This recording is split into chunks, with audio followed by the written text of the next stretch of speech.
Hello everybody, Riles here, and today I'll be reviewing the brand new Pearl Jam album, Dark Matter. Pearl Jam was part of the Big Four during the early rise of grunge music back in the early 90s, alongside Alice in Chains, Soundgarden, and Nirvana. And out of the four, or the Big Four I should say, Pearl Jam's the only band that's consistently dropping music, as the other bands met some pretty tragic endings. Speaking of being consistent, this album pretty much just sounds like dad rock. However, it's a lot more tolerable dad rock compared to a lot of more popular rock bands right now. But yeah, Scared of Fear is a solid start to this album. Eddie sounds pretty good here. The mixing is pretty bad, I would say.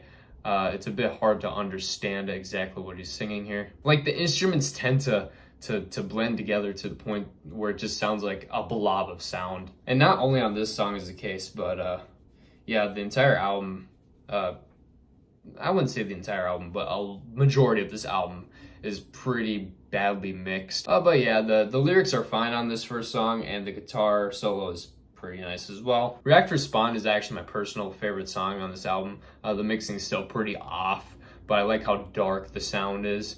And the chorus is quite catchy. Eddie's voice is still great here, and unlike the last song, I could actually kind of understand what he's saying. That little guitar that plays in the back during the chorus is a very nice touch as well. Wreckage is still pretty good.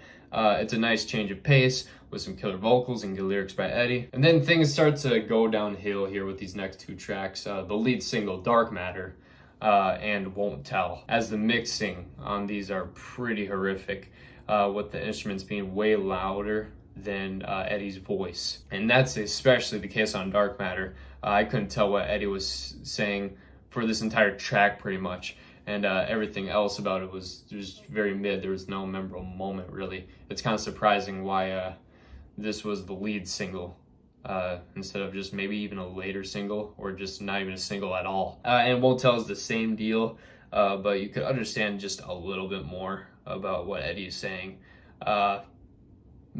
because the lyrics are pretty basic. Upper Hand, Waiting for Stevie, and Running are very, very solid bounce back tracks, as it has some good lyrics and better mixing. Upper Hand has a couple different guitar solos that are killer, especially the second guitar solo, which is probably my favorite riff on the entire album. And that song is tagged along with an excellent Eddie performance. Waiting for Stevie also has a killer guitar riff, solid vocal performance, solid lyrics about how one can be changed by music, as well as better mixing. It has a very nice little drum solo near the end of the song too, which is a nice touch. Running has great energy, as it is the shortest song in the album, but it does pack a punch. Probably the catchiest chorus on the entire album in my opinion, and tagged with a great vocal performance once more. Then we have the last three songs. The last three songs just sound like filler to me. Something Special just feels like a bootleg version of Wreckage. Got to Give is probably the worst mixed song on the entire album, as Eddie is completely drowned out by the instruments on here. The last part of the song is a prime example of what I'm talking about. Setting the Sun is the better song of the three, but it doesn't really stand out at all. It's very mid, something that you don't want towards the end of your album. Overall, this album could have been solid. It's still a fine album, but the ideas seem to be everywhere. The mixing is like mid at best. Yeah, this is just an upgraded dad rock album with some highs and lows. I'm feeling a low 6 out of 10. But yeah, thank you guys so much for watching. Don't forget to like and subscribe. All the socials are down in the description below. Feel free to check them out. Feel free to give them a follow. And yeah, take care.